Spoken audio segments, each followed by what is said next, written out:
આ એક સુંદર સત્સંગનું સમાયોજન. અને સત્સંગથી મોટું સત્કર્મ બીજું કયું હોય?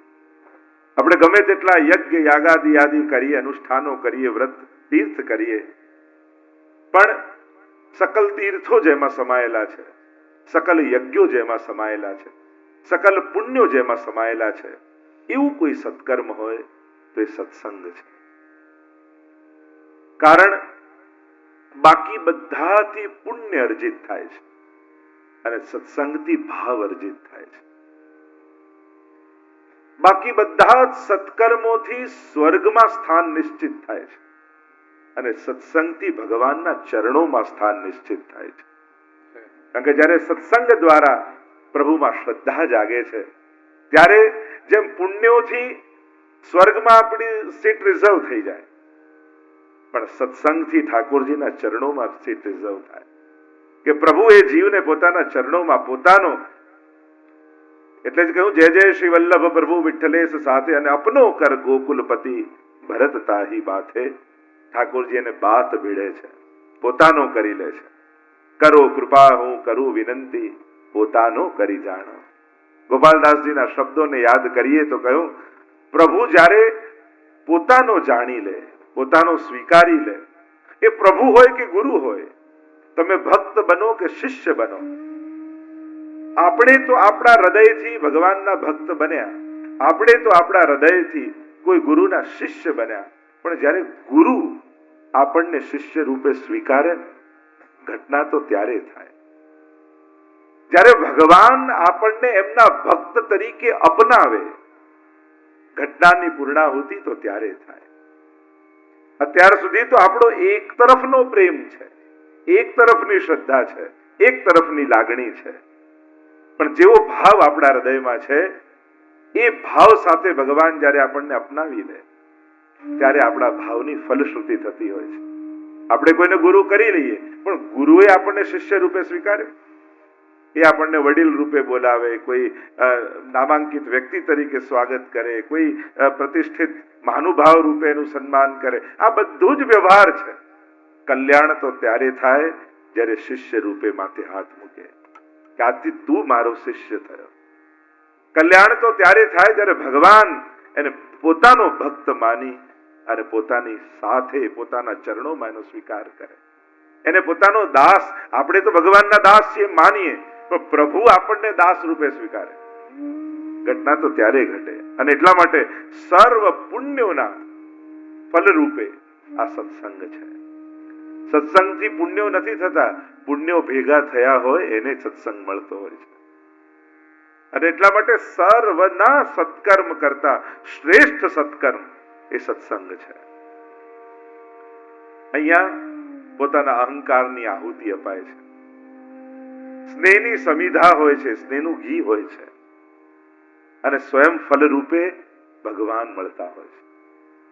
અને ભગવાન સૌથી પહેલા ભાવ રૂપે મળે છે. સત્સંગ સાંભળતા સાંભળતા હૃદય એવું વિશુદ્ધ થઈ જાય અને પ્રભુને પણ એનું હૃદય જોઈ એમાં બિરાજવાની ઈચ્છા થાય.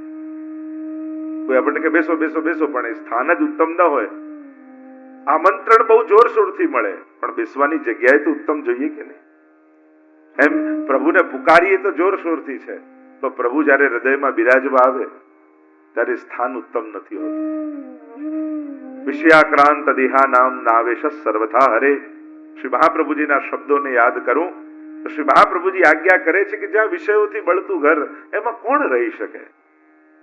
શું આપણા હૃદય રૂપી ઘર અનેક અનેક વિષયોથી બળી નથી રહ્યા? ઈચ્છવા છતાં યા ન ઈચ્છવા છતાં અનેક પ્રકારથી, જો ઉદ્વેગ, ચિંતા, દુઃખ માણસે ધારેલું થોડી હોય છે, ઈચ્છેલું થોડી હોય છે, છતાંય હોય છે. એ યથાર્થ છે. કોઈ ચાહતું નથી, કોઈ બોલાવતું નથી, છતાંય આવી જાય છે, એ નિશ્ચિત છે. તો ન બોલાવેલા આ બધા મહેમાનોને કેમ ઘરેથી કાઢવા? બસ એ જ યુક્તિ વિચારવાની. અસવામાં કહેતા ને, એક મહેમાન આવ્યા તો દીકરાને કહ્યું કે મહેમાન માટે કંઈક લઈ આવે, તો બોલો જઈને રિક્ષા લઈ આવે. આપણે જ કંઈક એવું કરવાનું કે ન ચાહતા આ બધા મહેમાનો જે હૃદયમાં આવી ગયા છે એને આ સત્સંગમાં રિક્ષામાં પકડાઈ બધાને રવાના કરી દેવાના. કે આ જોઈતા જ નથી. આ બધા મહેમાનો જેના હૃદયમાં પ્રભુ બિરાજતા હોય એને પછી આ બધાનું શું કામ? એને કાઢવાની કોશિશ નથી કરવી. બસ આપણો ભાવ અભિવૃદ્ધ થઈ જાય. આ બધી જગ્યા હૃદયમાં ભાવ સિવાયની રહે છે એટલે બધાને જગ્યા ભરી સરાય રહીમ કી પથિક આપ મુડ જાય. રહીમજીએ કહ્યું ને કે કોઈ ધર્મશાળામાં રહેવા આવ્યું હોય પણ બધા રૂમો ભરાયેલા હોય, રહેવાની જગ્યા જ ન હોય તો આગળ જતો રહેતો. એમ ક્રોધ, લોભ, ઈર્ષા, દ્વેષ આ બધા આવે ખરા, પણ જેનું હૃદય ભાવથી ભરાયેલું હોય અને જગ્યા જ ન હોય તો આ બધાએ આગળ જતા રહેશે. સત્સંગ આ કામ કરશે, અંતઃકરણને વિશુદ્ધ કરશે. વિશ્વભરની યાત્રામાં એ જ અનુભવાય છે. આ સત્સંગે જે ચમત્કારો કર્યા છે એ મોટા મોટા યજ્ઞો, વ્રતો અને મંત્રો નથી કરી શકતા. કારણ કે સત્સંગ એટલે સ્નેહ સાથેની સમજ. આ કોઈ શિક્ષક ભણાવે એવું જ્ઞાન નથી. આ તો માં પોતાના ખોળામાં લઈને વહાલ સાથે પોતાના બાળકને કઈ શિખામણ આપતી હોય ને એવો અનુભવ એ સત્સંગ છે. આને કોઈ ક્લાસરૂમની જેમ ન લેતા કે પેલો ટીચરના બીકે પેલો ગોખીને લાવે, ભણીને જાય, એવું નથી. આ તો ધીમે ધીમે માથે હાથ ફેરી માં બાળકને ખોળામાં લઈ અને વાર્તા કહેતા કહેતા જીવનની કેટલી મોટી સમજણો આપી દેતી હોય છે. સત્સંગ પણ કંઈક એવું જ છે. આ સત્સંગ રૂપી માં પણ આપણને ખોળામાં રાખી અને એવી સુંદર સુંદર વાર્તાઓ કહેતા કહેતા માથે કરુણાનો હાથ ફેરવતા ફેરવતા ક્યારે હૃદયમાં સમજણના બીજ વાવી દે આપણને ખબર ન પડે. પેલું જ્ઞાન બુદ્ધિમાં આવ્યું હોય ને એ ખબર પડે કે જો આ યાદ રહી ગયું, આ યાદ રહી ગયું, આ યાદ રહી ગયું. પણ જે ભાવ હૃદયમાં પ્રગટ્યો હોય, જે જ્ઞાન બે પ્રકારના છે. એક બુદ્ધિથી ગ્રહણ થાય એવું અને એક હૃદયથી ગ્રહણ થાય એવું.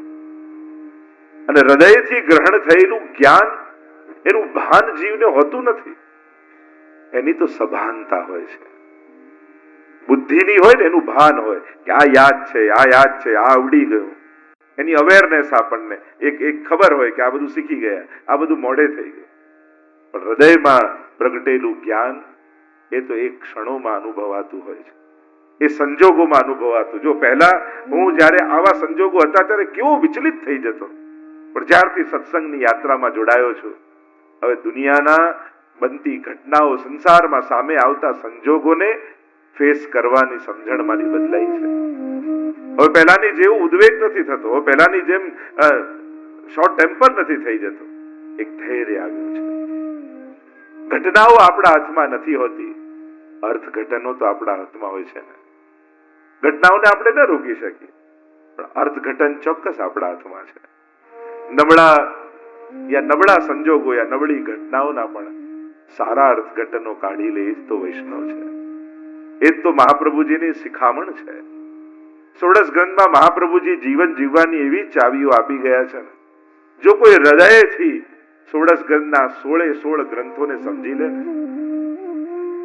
અથવા ચલો ષોડશ ગ્રંથને 2 મંત્ર જેની તમે કંઠી પહેરી છે, એ મંત્રો કેવલ શબ્દો ન રહેતા સમજણ બની જાય ને તોય આ જ સમયમાં, આવા જ સંજોગોમાં, આ જ જીવનમાં એ જીવન ઉત્સવ બની જાય.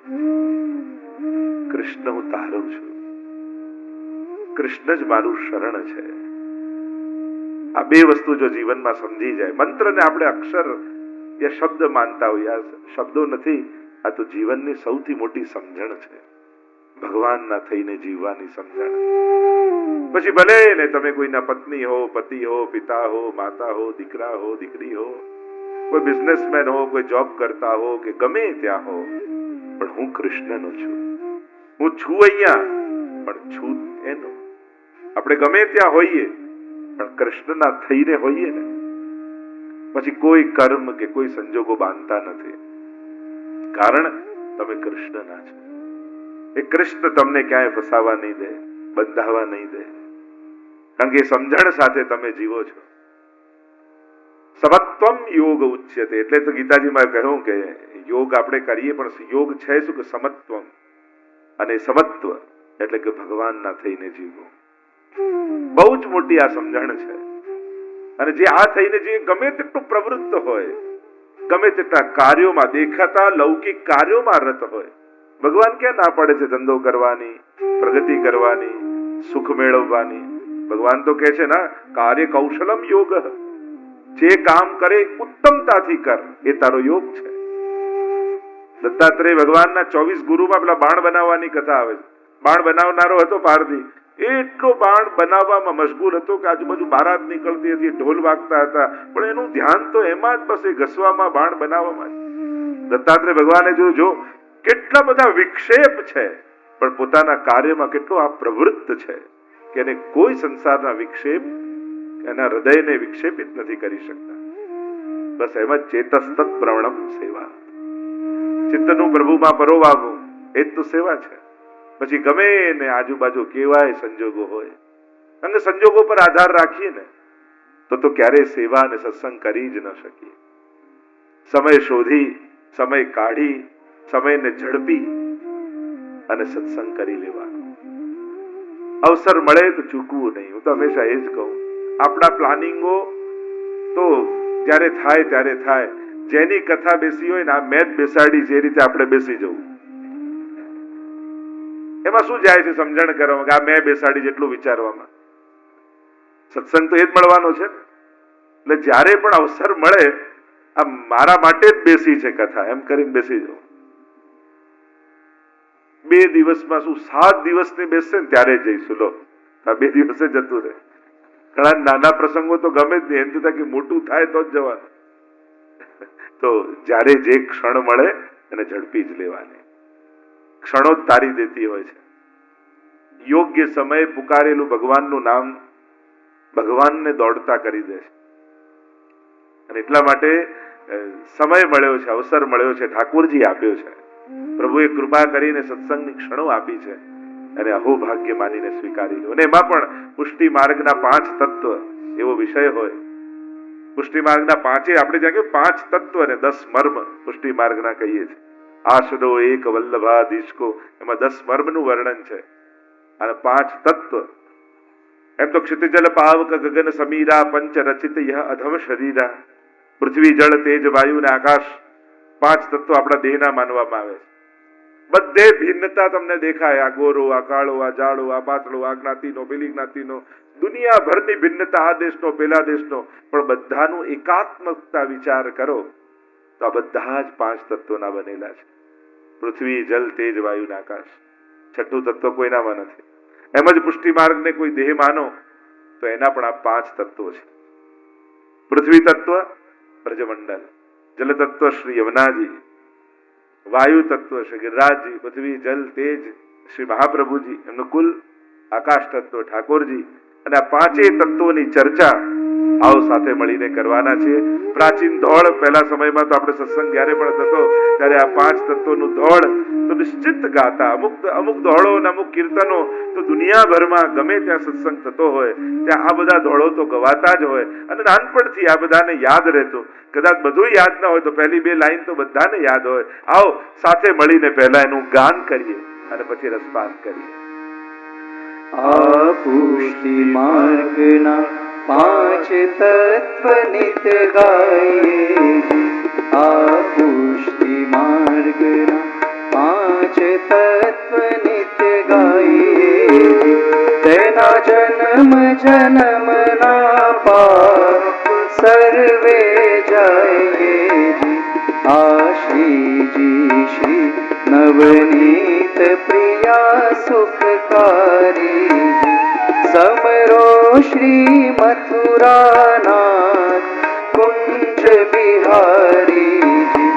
આ શ્રી વિઠ્ઠલેશરાય શ્રી દ્વારકેશરાય ગિરિધારી, શ્રી ગોકુલચંદ્રમાજી શ્રી મદન મોહન પરવારી. આ પુષ્ટિ માર્ગના 5 તત્વ નિત્ય ગાઈએ. આ બીજું તત્વ શ્રી વલ્લભ કુળને ભજીએ.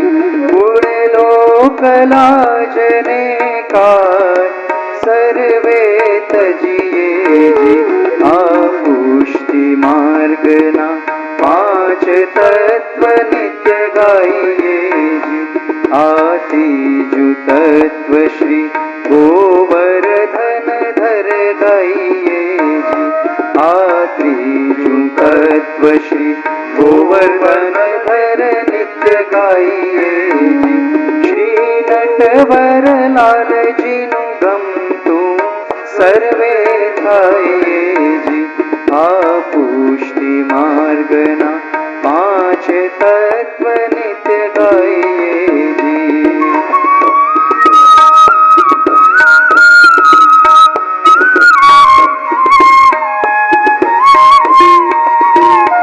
आ चौथु तत्व श्री यमुना जी ने जानो जी।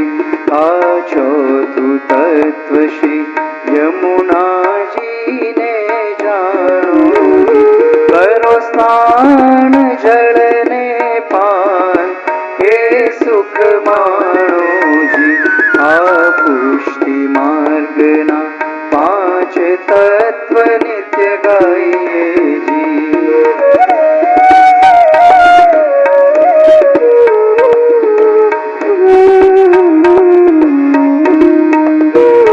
आ पांच मुतत्व श्री ब्रज भूमि ने गाइए जी। आ पांच मुतत्व श्री ब्रज भूमि ने गाइए जी।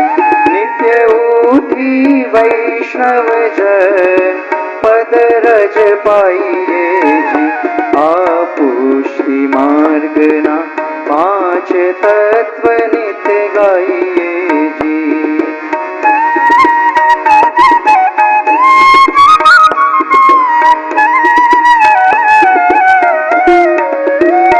आ पांच तत्वनु ध्यान निरंतर धरिए जी। आ पांच तत्वनु ध्यान निरंतर धरिए जी। तो मन वांछित फल सर्वे लीजिए जी। आ पुष्टि मार्गना पांच तत्व नित्य गाइए जी।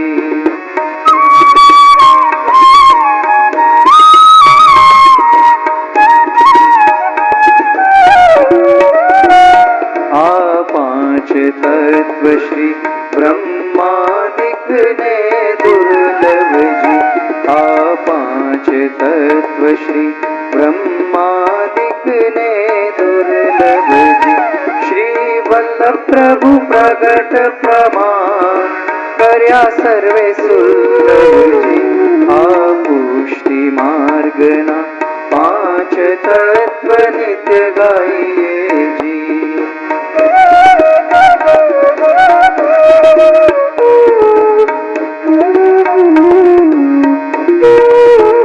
आ शोभा जोई हरिदास जय बलिहारी जी।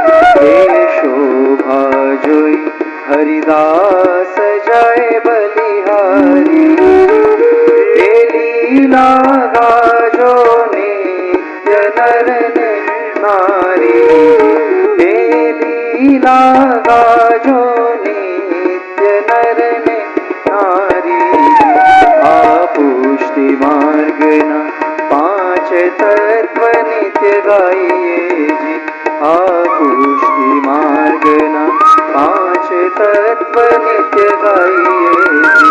तेना जन्म जन्म ना पार सर्वे जाइए जी। तेना जन्म जन्म ना पार सर्वे जाइए जी।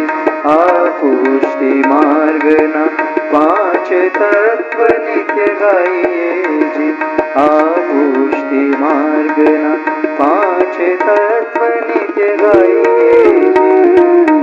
श्री वल्लभाधीश की जय। आ पुष्टि मार्गना पांच तत्व नित्य गाइए जी। तेना जन्म जन्मना પાપ સર્વે જાય. ભગવદ નામ અને એનું સ્મરણ, એનું અવગાહન એટલું પ્રબળ છે, એટલું સામર્થ્ય વાળું છે. તેના જન્મ જન્મના પાપ સર્વે જાય, અનંત જન્મોના અપરાધોને કાપનારું છે. અને એમાં પણ પુષ્ટિ માર્ગના 5 તત્વ હોય. મહાત્મ્ય છે પુષ્ટિ માર્ગનું અને એના 5 તત્વ. પુષ્ટિ માર્ગ એટલે શું? કૃપા માર્ગ એટલે શું? આ અનુગ્રહનો માર્ગ એટલે શું? સાધન માર્ગ તો વર્ષોથી હતા, અનાદિકાળથી હતા. શ્રી મહાપ્રભુજીએ કૃપા કરી આ પુષ્ટિ માર્ગ આપણને બતાવ્યો. હતો તો ખરો જ. જેમ કોઈ જલ શોધનારું હોય ને જમીનમાં જલ વહેતું જ હોય ને કે અહીંયા ખોદો તો કુવામાં પાણી નીકળશે, અને બતાવે ને ત્યાં ખોદીએ ત્યારે એમાંથી જલ પ્રગટ થાય. એમ વેદથી લઈ પુરાણો સુધી આ પુષ્ટિનો પ્રવાહ વહેતો જ હતો. પણ શ્રી મહાપ્રભુજીએ 500 વર્ષ પહેલા બતાવ્યું કે આ અહીંયા ખોદો, આ માર્ગ છે જે આજના જીવને પ્રભુનો બનાવવા સમર્થ છે. એવું આ પુષ્ટિ માર્ગ, પુષ્ટિનો અર્થ જ થાય કૃપા, અનુગ્રહ. 7 પ્રકારની કૃપા ઠાકોરજીએ આ પુષ્ટિ જીવ પર કરી છે. પોતાના શ્રીંગમાંથી પ્રગટાવ્યો, પોતાના શરણોમાં સ્વીકાર્યો, બ્રહ્મ સંબંધ આપ્યું, સેવાનો અધિકાર આપ્યો, સેવાનું સુખ લીધું, અને ક્યારેક હમણાં એ ચર્ચા નથી કરતો, પણ પુષ્ટિનો અર્થ થાય કાળ, કર્મ અને સ્વભાવ. આ ત્રણેયનું અતિક્રમણ કરી, આ ત્રણેયને ઓળંગી પ્રભુ જીવનો સ્વીકાર કરે, એને કહેવાય પ્રભુની પુષ્ટિ, એને કહેવાય પ્રભુનો અનુગ્રહ. કારણ કે પ્રત્યેક જીવને ભગવાને આ 3 બંધન આપેલા છે: કાળનું બંધન, કર્મનું બંધન અને સ્વભાવનું બંધન. કાળનું બંધન દરેકને છે, પણ જીવ જ્યારે શરણે આવે તેને કાળ કર્મ નવ બાંધે રે, યમતે શિર ધનુષ ન સાંધે રે, એવો માર્ગ શ્રી વલ્લભ વર્ણો, જ્યાં નહીં પ્રવેશ વિધિ હર. પુષ્ટિ માર્ગમાં કાળનું બંધન નથી. કાળને ઓળંગીને પણ ભગવાન તમારા પર અનુગ્રહ કરશે. આ માર્ગને પુષ્ટિ માર્ગ કહેવાય. તમને એમ થાય મહાપ્રભુજીનો અનુભવ આજે થઈ શકે, ગુસાઈજીનો અનુભવ આજે થઈ શકે, પ્રભુનો શ્રી કૃષ્ણનો અનુભવ આજે થઈ શકે, વ્રજ લીલાનો અનુભવ આજે થઈ શકે? તમે કોઈ એમ કહો કે મારે અત્યારે ગાંધીજીને મળવું છે, તમે કહો ના અમારે કાળનું ડિસ્ટન્સ છે, એટલે કે આટલા વર્ષ પહેલા ગાંધીજી હતા, આજે નથી, એટલે એમને મળી ના શકાય. કેમ? કારણ કે પ્રાકૃત છે, કાળનું બંધન ત્યાં છે. પણ મહાપ્રભુજી સમજાવે છે પ્રભુ, પ્રભુની લીલા, પ્રભુના નામ, પ્રભુના સ્વરૂપ, મહાપ્રભુજીનું સ્વરૂપ, ગુસાઈજીનું સ્વરૂપ, આ બધું અપ્રાકૃત છે, શાશ્વત છે, નિત્ય છે. લૌકિક ધર્મો પ્રાકૃત ધર્માનાશ્રયમ અપ્રાકૃત નિખિલ ધર્મ રૂપમિતિ. સર્વોત્તમ સ્તોત્રના પહેલા જ શ્લોકમાં સમજાવ્યું, અહીંયા પ્રાકૃતતા નથી, અને પ્રાકૃતતા નથી એટલે શાશ્વતતા છે. અને જ્યાં શાશ્વતતા છે તો એ ભલે 1000 વર્ષ પહેલા હોય, 500 વર્ષ પહેલા હોય કે 5000 વર્ષ પહેલા હોય, એનો અનુભવ આજે પણ થઈ શકે, કારણ કે શાશ્વત છે. એટલે પુષ્ટિ માર્ગીય જીવને કાળનું બંધન નથી, અને કાળનું બંધન નથી એટલે જ કહ્યું નૈનન પ્રગટ લીલા દિખાવે. 41 પદમાં કહીએ છે યમુનાજી કૃપા કરે તો આજ નેત્રોથી આજ ક્ષણે આજે પણ પ્રગટ લીલાના દર્શન થાય. કેમ? કારણ કે આ પુષ્ટિ માર્ગ છે, અહીંયા કાળનું બંધન નથી.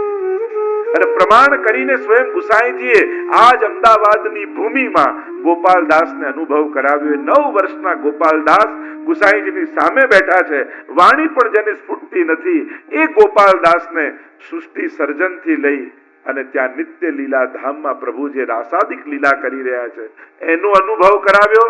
મહાપ્રભુજી અને ગુસાઈજીના પ્રાગટ્યની લીલા આ પોષ મધ્યા 9 તૃતીય આખ્યાન તમે જુઓ. આ પોષ મધ્યાને નવમે શ્રીનાથજી અક્કાજી ઉર ઉપન્યો આનંદ ચંદ શ્રી વૃંદાવન તણો પ્રગટ્યો. દરેક ટૂંકમાં આ પોષ મધ્યાને આ દાસનો દાસ જાય વારણે, બારણે ઉભો રહ્યો રે ઉત્સવ જુએ. 9 વર્ષના ગોપાલદાસ ગુસાઈજીના પ્રાગટ્યની લીલાના દર્શન કરી રહ્યા છે. અંતરાય તમે જુઓ કેટલા વર્ષોનું અંતર છે, પણ નયનન પ્રગટ લીલા, કાળનું બંધન અહીંયા નથી.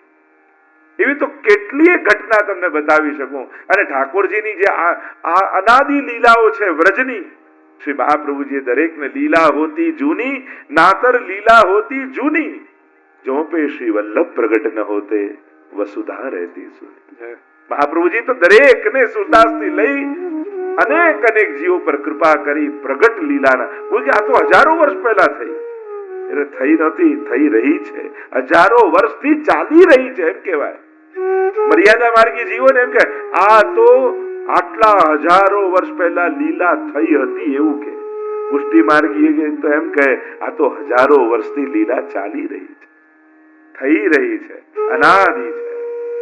એટલે જ દરેક અષ્ટસખાના પદ તમે જુઓ, કોઈ ભૂતકાળમાં નથી, પ્રેઝન્ટ કન્ટિન્યુઅસ ટેન્સમાં છે. આજ દધી મીઠો મત દેખો હરી ભોજન કા, બધું આંખોની સામે ચાલી રહ્યું છે. ખાધું હતું કે ખાઈ રહ્યા હતા કે એવું ક્યાંય નથી.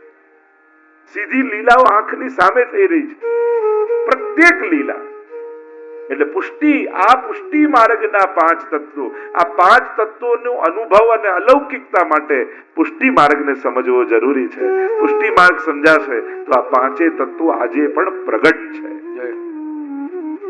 તો સૌથી પહેલા કાળનું બંધન નથી, અને કાળનું અતિક્રમણ કરી જે લીલા થાય એ જ પુષ્ટિ લીલા છે. એટલે ક્યારે એવું નહીં વિચારવું કે અહીંયા પ્રભુ આ લીલા કરી હતી, કરતા હતા આજે પણ. એટલે જ તો દર વર્ષે બધા ઉત્સવ ઉજવાય છે. આ તિથિ આ ઉત્સવ આવ્યો, આ તિથિ આ ઉત્સવ આવ્યો. આપણે આ દિવસે 56 ભોગ આરોગ્યા, ટિપ્પણીમાં લખ્યું આ દિવસે 7 સ્વરૂપ સાથે શ્રીનાથજી આરોગ્યા. એનો ઉત્સવ કેમ? એ લીલા એ દિવસે પાછી થવાની. આ બધી લીલાઓ શાશ્વત છે, એટલે એ દિવસે એવા જ શૃંગાર ધરાય, એ રીતે સામગ્રી આરોગાવાય. કારણ કે આપણી લીલાઓ નિત્ય છે. નિત્ય લીલાવાદને સમજવો જરૂરી છે. બીજું છે કર્મ. દરેકને એમ લાગે કર્મનું બંધન તો બંધાય, જે કરે ભોગવવું જ પડે, નસીબથી વધારે મળે નહીં, સમયથી પહેલા. અરે નસીબથી વધારે મળે અને સમયથી પહેલા મળી શકે. આ બધી કહેવતો તો મર્યાદા માર્ગની છે. જેને શ્રી વિઠ્ઠલનાથ વિચારે રે તેને પ્રગટ પદાર્થ ચારે. એને ક્યાં વાર લાગે છે? જેના ઉપર ઠાકોરજી, જ્યાં પર ગિરધર ઢરે, જેના પર ઠાકોરજી કૃપા કરવા ઈચ્છે, એના માટે કાંઈ દુર્લભ નથી. અને ઠાકોરજી ક્યારે મોડા હોતા નથી, આપણે જ ઉતાવળા હોઈએ છીએ. આપણને એમ લાગે કે મેં કર્યું ત્યારે, મેં વિચાર્યું ત્યારે થઈ જ જવું જોઈએ. પ્રભુ કે તારા ટાઈમે ન થાય, મેં નક્કી કર્યું એ સમયે થાય. એટલે પ્રભુ ક્યારે મોડા હોતા નથી, પ્રભુ તો ઓન ટાઈમ જ હોય છે. આપણે ઉતાવળા હોઈએ છીએ. આપણને બધું ઉતાવળમાં જોઈએ છે. તો એ તો ઋત આયે ફલ હોય. બીજ વાવો, સમય થાય ત્યારે વણગા ફૂટે, અને એનો સમય આવે ત્યારે જ ફળ લાગે. આપણને ખાવા હોય એ ટાઈમે ઉગી ન જાય, એની ઋતુ હોય ત્યારે ખવાય, જ્યારે ઝાડ પર ઉગ્યા હોય. આપણને સંસારના દરેક કામમાં એમ છે કે મારે ખાવા ત્યારે ફળ ઉગેલા જોઈએ. એવું નથી હોતું. જ્યારે ઉગે ત્યારે ખાઈ શકાય. સમયને અનુકૂળ જીવે થવું પડે. એમ જ કાળનું બંધન, કર્મનું બંધન. કર્મના બંધનોમાં બધા જ બંધાયેલા છે. પણ જ્યારે તુલસી દલ હાથમાં લઈ જે કાંઈ પણ આજ સુધી પોતાનું માન્યું છે, એ દેહ, બુદ્ધિ, ઇન્દ્રિય બધું જ આવી ગયું. જેમાં સંચિત કર્મો ક્યાં છે? આ જીવાત્મામાં જ છે ને, આ અંતઃકરણમાં જ છે. એ બધા સાથે ઠાકોરજીને સમર્પિત થઈ ગઈ. એટલે શું કહીએ છીએ? બ્રહ્મ સંબંધ એટલે જીવનો નવો જન્મ છે. નવો જન્મ એટલે આજ સુધીના સમસ્ત કર્મો